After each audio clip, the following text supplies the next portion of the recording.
চশমা museum, a house of world class, জলট্যাক মোড়, বহরমপুর মডার্ন হোটেলের সামনে। 2015 সালে ইসলামপুর থানার অন্তর্গত দামোদরপুর এলাকায় একটা ঘটনা ঘটেছিল। তারিখটা ছিল 11/6/2015।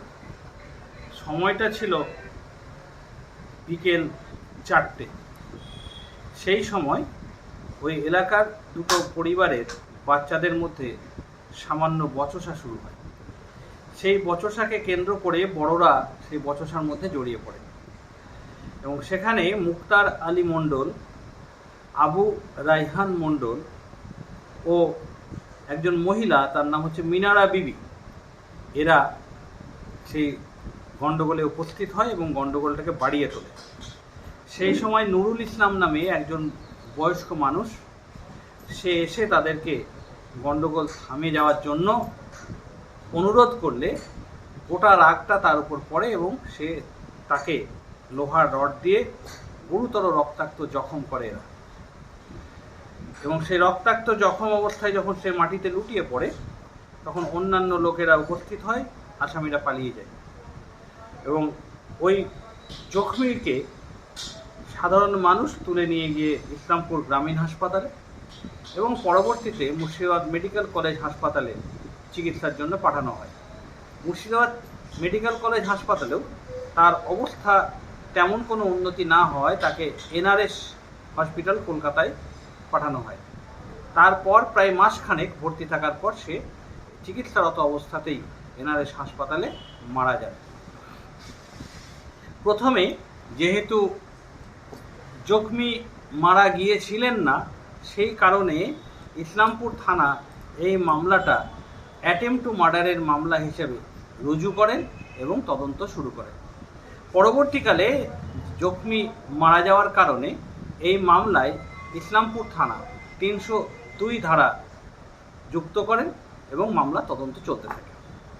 পরবর্তী সময়ে তারা সমস্ত সাক্ষ্য গ্রহণ করে চার্জশিট দাখিল করেন এবং 302 ধারায় তাদের বিরুদ্ধে চার্জশিট দাখিল হয়েছিল।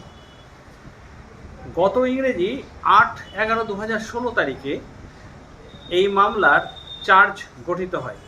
302 ও তৎসহ 34 ধারাতে চার্জ গঠিত হয় এবং সাক্ষী শুরু হয়।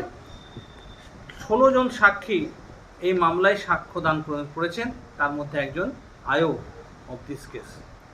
এবং সেই সাক্ষ্যদানের ফলে পরে মামলায় 313 আর্গুমেন্ট যে সমস্ত বিধি আছে, সে বিধি সম্পূর্ণ হওয়ার পর গতকাল আদালত এই মামলায় প্রধান দুই অভিযুক্ত মুক্তার আলী মণ্ডল ও আবু রাইহান মণ্ডলকে দোষী সাব্যস্ত করেন ভারতীয় দণ্ডবিধির 304 ধারা অনুযায়ী।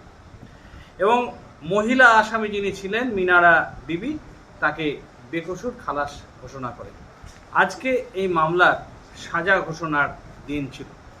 আজকে এই মামলা মহামান্য আদালত এই দুই অভিযুক্তকে 10 বছর সশ্রম কারাদণ্ডের নির্দেশ দিয়েছেন এবং তৎসহ 10,000 টাকা ফাইন। যদি তারা ফাইন না দেন তাহলে অনাদায়ে তাদেরকে 1 বছর জেল খাটতে হবে, সেটা হচ্ছে বিনাশ্রম, মানে এসআই। এই আদেশ দিয়েছেন আমাদের লালবাগ ফার্স্ট ট্র্যাক কোর্টের বিচারক অনিল কুমার কুশাহা সাহেব। এই মামলায় আসামি পক্ষে কাজ করেছিলেন, তার নাম হচ্ছে দেলোয়ার হোসেন, এবং দেলোয়ার হোসেন গোটা মামলাটা পরিচালনা করেছিলেন বহরমপুর আবু বাক্কার সিদ্দিকের সঙ্গে নিয়ে। আমি শওকত আলী এই মামলা বরাবর সরকারি উকিলের কাজ করেছিলাম।